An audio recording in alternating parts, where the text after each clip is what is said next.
Okay, so I know there's still quite a few people who are finishing up in GatherTown, but we should probably move ahead with our welcome session. So good morning, good afternoon, good evening to all of you again. My name is Aranda Jaivikrama. I'm at Wake Forest University. And I want to start by thanking you all so much for joining us for ARP's 7th biennial conference and for joining us on the first day. So as some of you know, right, this conference was originally supposed to be in person in Evanston, Illinois. But unfortunately, not surprisingly, the COVID-19 pandemic has forced a change of plan. We are so grateful that despite the the changed circumstances of this conference, that so many of you have come together as a community to discuss our work, even though it's an online conference. And my guess is that many of you are already, more than done with doing online conferences. We all look forward to having an in-person meeting soon. But in the meantime, I just want to reiterate how happy I am to see so many of you here this evening. We have had more than 470 people register for this conference, which really speaks, I think, to the desire for many of us to come together as a community. So this is something we're very happy about.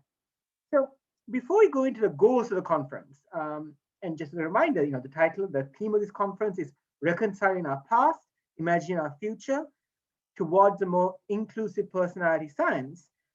We thought it might be helpful to give a quick overview of what you should all expect over the next few weeks. So some of you know, this conference is taking place over 3 separate Fridays in July. And many of you had the opportunity to engage in a really excellent discussion of the first symposium that was organized by Laura King and Jordan Booker. And again, we're so grateful that they accepted our invitation to put together an excellent set of talks. So we had the discussion of their symposium this week. Next week, we'll be discussing the symposium chaired by, oops, I skipped forward a bit. Oh, here you go. Next week, we'll be discussing the symposium chaired by Amber Thalmeyer on the Big Five across cultures. In addition, we're lucky to have a live forum organized by the European Association for Personalized Psychology. This will be led by Veronica Benes-Martinez and Jaap Dennison. And the theme of this discussion will be on how to develop a more inclusive personalized psychology in Europe. Finally, 2 weeks from now, on the 23rd, we will have a discussion of the third invited symposium led by Moin Said, which focuses on considerations of culture, race, and ethnicity in personalized psychology. We're also really lucky that we'll be able to organize a discussion with our newest winners of the Emerging Scholars Award. And we will also have a capstone discussion of some of the lessons that we have learned from this conference with the chairs of our 3 invited symposia, as well as some of the speakers. So we hope you'll be able to join us for those events. Now, in addition to these events, and in addition to the poster session that you just came from, we have a number of other events that are more typically associated with ARP. So we have additional poster sessions and data blitz sessions that feature the latest work from personalized scholars around the world. We have created social spaces for us to interact at the end of each day. This evening, we have International Scholars Reception, and we have other sessions, other themes that we'll be planning. We also really encourage you to self-organize. So we have multiple rooms on the GatherTown space, and we hope that you will contact us. If you have an idea for an affinity space or a session, please let us know through the Google group. Many of you should have received an email from the Google group. If you haven't, please contact either myself or Joanne. Email us and we will set up the group for you. Finally, regarding our program, in line with the theme of the conference, we, in collaboration with the ARP Diversity Committee, and also taken into account recommendations that came from the ARP themed pre-conference that we organized earlier this year at SPSP, we also encourage people submitted to this conference to nominate themselves for up to 4 badges that highlight different aspects of diversity in their work. So we awarded badges for diverse sample, construct diversity, methodological diversity, and acknowledging constraints on generality. And this is another innovation that we added to this year's ARP program, and we were very happy about the extent to which the people who submitted this conference provided nominations for each of these badges.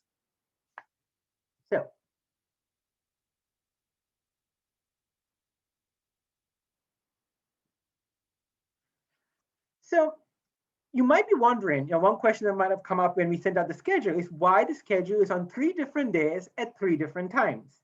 One of the reasons is that we want to maximize the chance that people from all around the world who are personalized scientists and who identified with ARP have the opportunity to attend.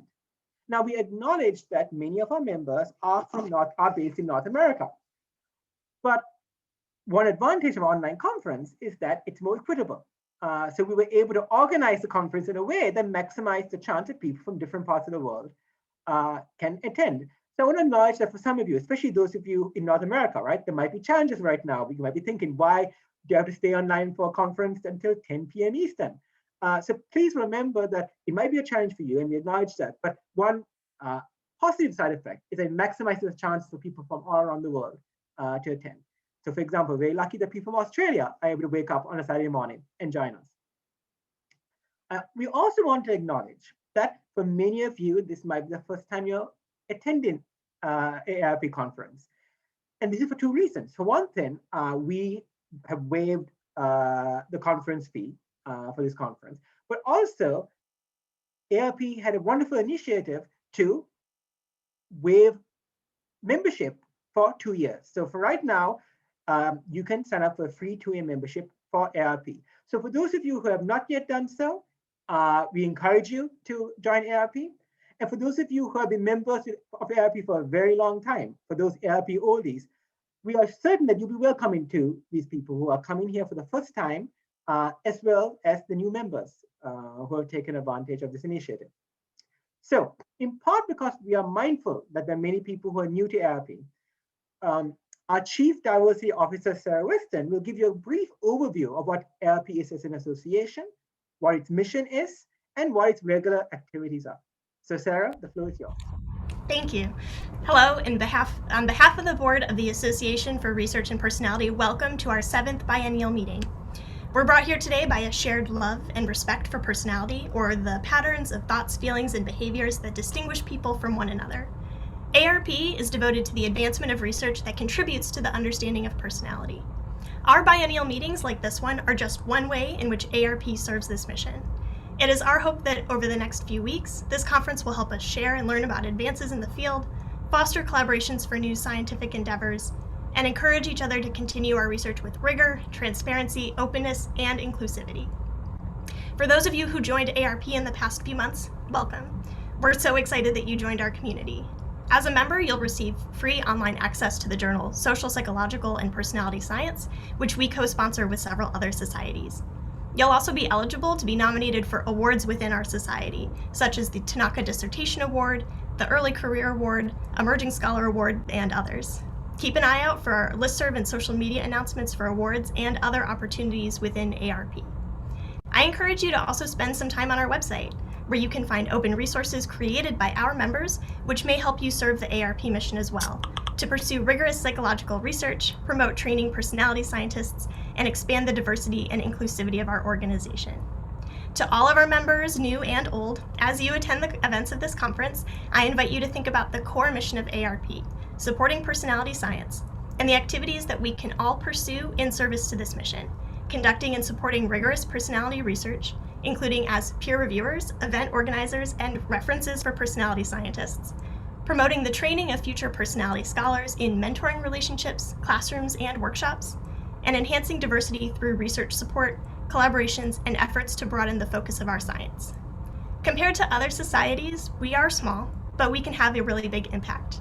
I personally have seen this group of scholars serve as leaders and role models for psychology broadly in the past, and I know that we're going to continue to lead going forward.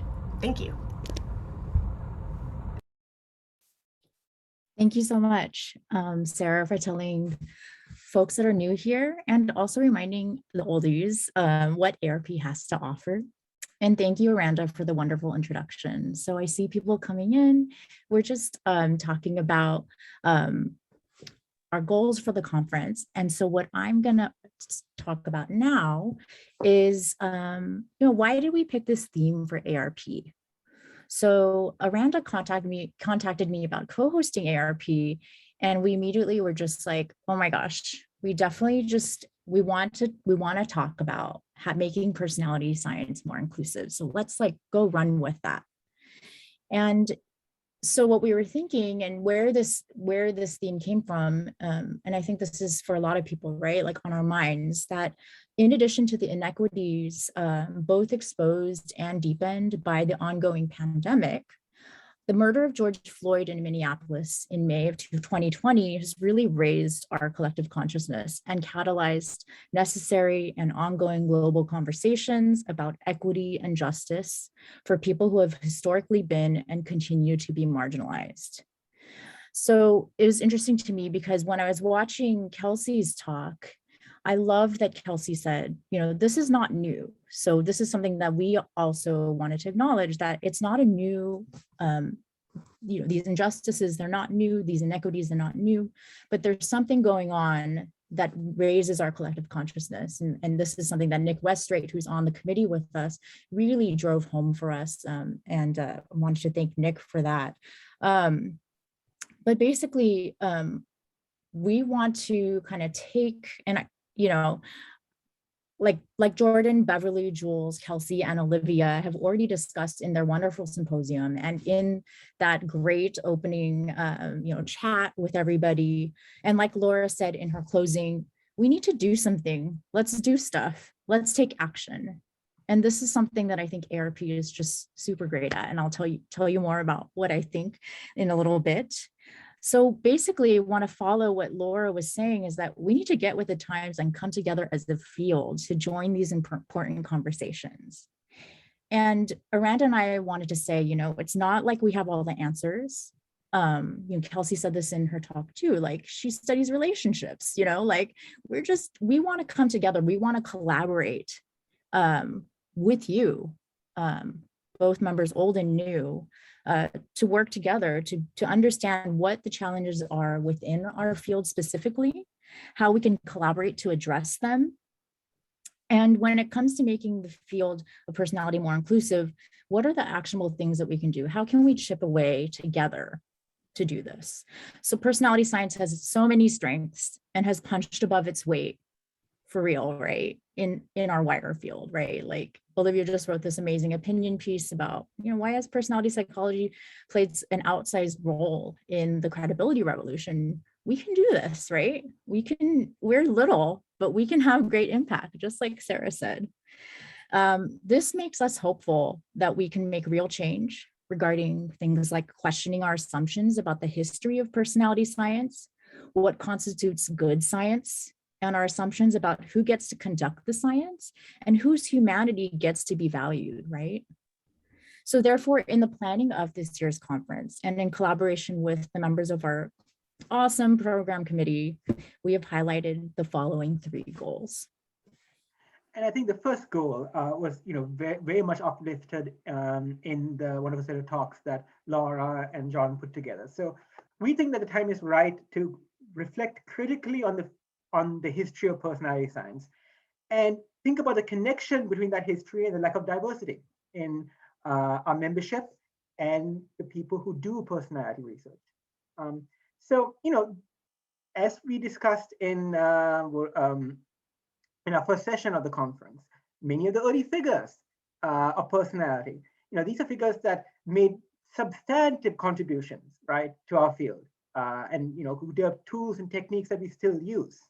They all set personal beliefs that we all recognize today as being marred by racism and the justification of social, racial, and ethnic inequalities and inequities. And as part of their own research agenda, they use their research to justify those beliefs. Now, it is true that the history of many of the social sciences share a similar, a similar shared pattern. But we think that it's important to reflect on the extent to which this history has impacted both the research questions that we as a field continue to prioritize And this is something I think that came up in the Q&A of Laura and John's talks earlier, the extent to which young researchers are more or less likely to consider personalized science as a home. So in other words, if you are interested, and this is just one example, right? If you think that you want to become a psychologist because you want to make the world a better place, then the question that I asked Olivia in the first session got this to some extent. If you're interested in making the world a better place, would you choose personality as your area? But would you choose personality as your home? Is it possible that our history or the broad impressions people have of personality, which are in part driven by that history, put people off from becoming personality psychologists? And as Joanne said, how does this history, the questions we ask, the methods we use to address them, and the manner in which we discuss and contextualize our findings, the ways in which we prioritize certain types of research as good research, contribute to these inequities, and contribute to the perception we might have as a field? And additionally, while many of us who are based in North America and Western Europe are aware of the challenges and inequities that are occurring in our context, we need to gain awareness of the inequities that are occurring in contexts around the world. One example of this is that much of the research on personality has been conducted in North America and Western Europe. And these symposia do a great job at pointing out that many of us have overclaimed universality in our work without sufficient evidence. As a field, especially for those of us who are based in North America and Western Europe, we want to be open to and receptive to the inequities and disparities that may not be obvious to us. And there are many early career researchers whose work we're showcasing here at the conference who are already grappling with these questions. What can we learn from them? How can we all follow their lead? And in addition, as a person who has lived in and also studied in North America, Western Europe, and Asia, I have experienced and faced challenges. And although I've seen changes happening at the individual, departmental, and institutional levels, I think there's room to improve.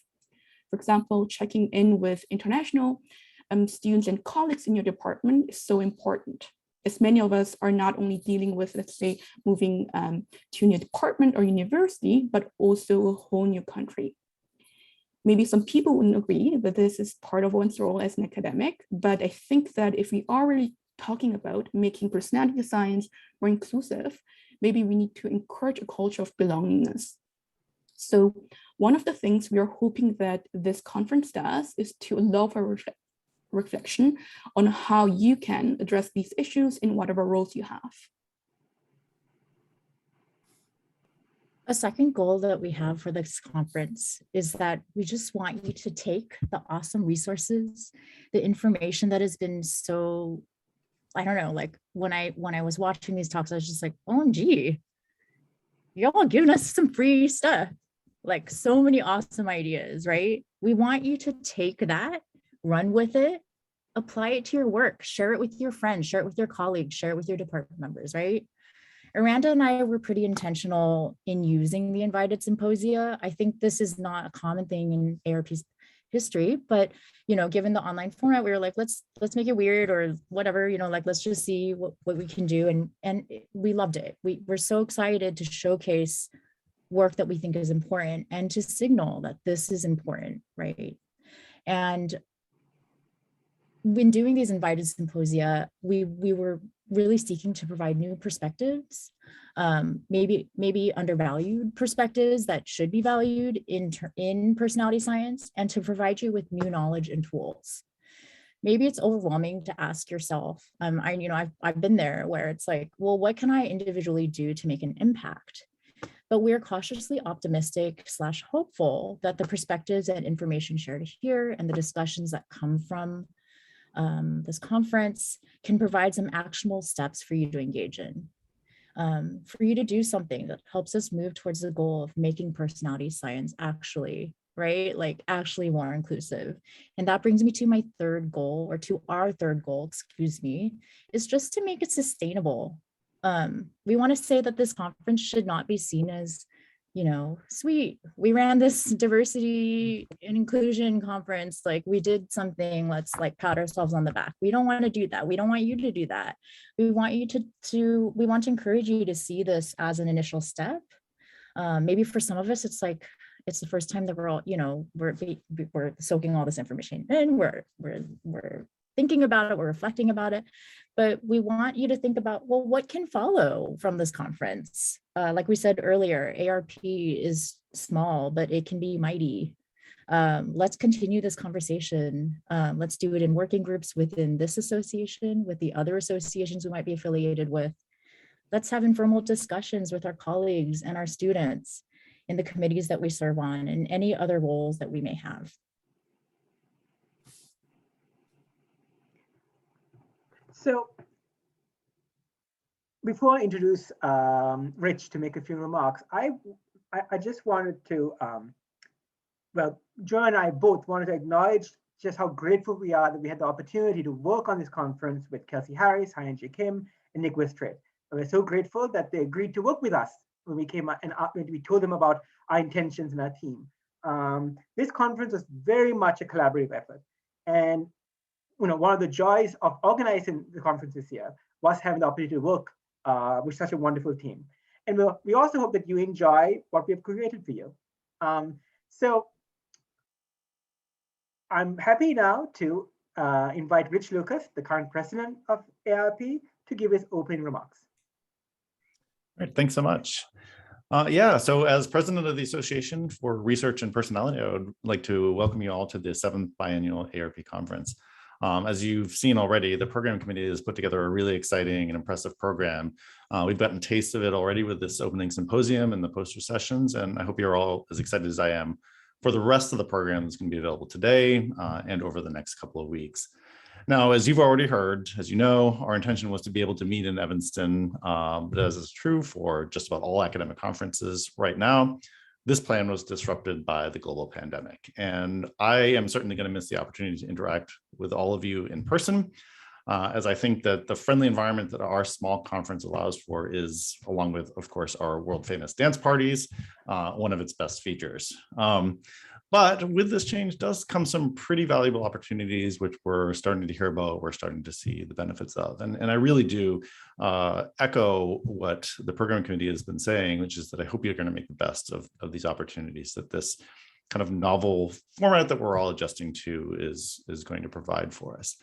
Now, the fact that this conference is online means that it is our most accessible meeting ever. The program committee, the diversity committee, the executive board as a whole have worked really hard to ensure that more people can participate than ever before. So in addition to making the conference registration completely free, as Aranda said, the board followed the recommendation of the diversity committee to waive the membership fees for new members, which we hope will encourage even more people to check out what ARP has to offer. And I did want to note that there still is time to join, so please spread the word to people who might be interested so that we can really kind of build this group. In addition to that, as Aranda said, by staggering the timing of these sessions, personality researchers from around the world can participate. And of course, that means for the early to rise people like me, it's pretty much already past my bedtime, but it is definitely worth it to include so many more people in our activities. And I really appreciate looking around, seeing who's here right now, who's been participating in the poster sessions and the symposia. That's really great to see everybody be able to do that. And of course, some of our talks are going to be, these recorded talks will reach even more people than they would if they were only delivered in person. So we're really, all the people that contributed to this are really thinking about the ways to make this more and more accessible to bring as many people in as we can. So although the events that pushed our conference online are certainly unfortunate, these modifications really do fit well with the theme of this year's conference, reconciling our past, imagining our future toward a more inclusive personality science. And in my role as president of ARP, I really wanted to strongly reaffirm what the members of the program committee and some of today's speakers have already said, which is that although the tragic recent events may have spurred our scientific society to focus on issues of equity and justice, diversity, and inclusion, our efforts simply cannot end with this immediate response to the events that we're seeing with this conference. This isn't only a time to stop and reflect on our field's history, but to implement these lasting changes about how we go about our work. Now, in terms of this year's program, I think that the committee has really done an excellent job showing us how this can be done. So as the title suggests, the conference is both an opportunity for reflection and an opportunity to develop a vision of what our future can be. Now, as personality psychologists, we focus on how people differ from one another, and appreciating these differences is essential for the quality of our research, the quality of the theories that develop, basically the quality of everything that our field produces. And if that focus is too narrow, then our conclusions are simply going to be wrong.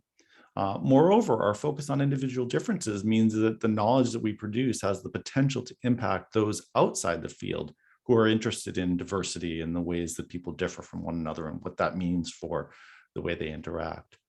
Now, this year's presentations are going to remind us of where our field has fallen short or even been actively problematic or damaging. And that's important for them to do and for us to consider. But they're also going to show us how a focus on diversity and equity and inclusion is essential to good personality research. So you'll see that our understanding of the most central phenomena in our fields improves when we consider such issues. These sessions are going to be about both of these things, about how we do great personality research and how we need to incorporate more diversity in those topics.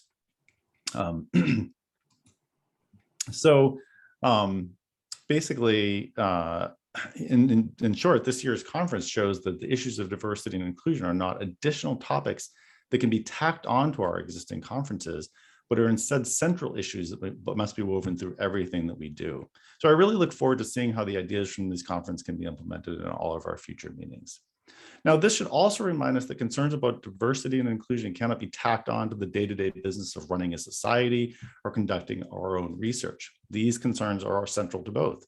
And to that end, ARP has already implemented some changes, and we continue to look for more ways to build an inclusive personality science. So in recent years, we've instituted new policies regarding our focus on diversity, including appointing a diversity officer and ensuring that all committees in our society, regardless of their charge, consider how programs, policies, decisions impact diversity, equity, and inclusion. We've expanded the financial support for members from diverse backgrounds, and we continue to look for additional ways to expand the support. We also know that ARP as a group is not diverse right now, yet because we do not have a lot of information about our members, we can't really track our progress in addressing these issues. So in the coming months, you're going to see additional communication from the board about new options for providing this information, which will allow us to evaluate our progress and also to keep the society accountable as we push forward with these goals. And finally, I wanted to note that immediately following this year's conference, we'll be holding a listening session for ARP members from historically marginalized backgrounds. And during the session, we hope to learn about the experiences, the challenges, and the needs of the members of our community, and to use this information to help guide the initiatives and the policies that ARP sets. So you should already have received an email with details about how to sign up and provide feedback. Please take advantage of that. And of course, if anybody has any ideas, concerns about these things, you can at any time reach out to me and let me know. I definitely encourage that and appreciate any feedback that you have. Now, finally, I do want to close by thanking the conference committee for their efforts to make this conference happen. As you probably know, in the best of times, organizing conferences is challenging, time-consuming work that often goes unappreciated by those who benefit from it, all of us sitting here in the audience watching these wonderful talks. And as anyone who has had to organize events or shift plans during the pandemic knows, completely abandoning what has worked in the past to adjust to the demands of our new online-only world, or hopefully temporarily online-only world, brings with it a host of new issues that have to be addressed, sometimes with little or no precedent or guidance to work from. And at the same time, anyone who has tried to foster inclusivity efforts in their own organizations know that good intentions aren't enough. Doing the hard work of developing concrete plans and actions is needed. And I think that this conference committee, Joanne Chung, Aranda Dewickma, Kelsey Harris, Hyunji Kim, and Nick Westrate, they succeeded spectacularly in both of these really, really difficult challenges. So as you move through this year's events, the programming, the social hours, please do take an opportunity to thank them for their work. They'll be around, but also probably the best thing that you can do to thank them is to take their advice to heart about how to get the most from this conference. It's often tempting to passively consume the content that speakers and conference organizers provide, But we should all be reflecting on our past and what we can do. We should all be thinking about what we as individuals can take from this conference, can contribute to this conference, and then can do afterwards to build a more inclusive personality science. So I know that their words have already made me think differently about how I approach conferences, which sessions I'm going to attend, what I hope to learn from them, what I hope to contribute, even as an audience member. And I encourage you all to do the same over the next few weeks of this conference. So thank you so much for coming, and do enjoy the conference. And I hope to see you around in the halls of the GatherTown. Thank you so much, Rich.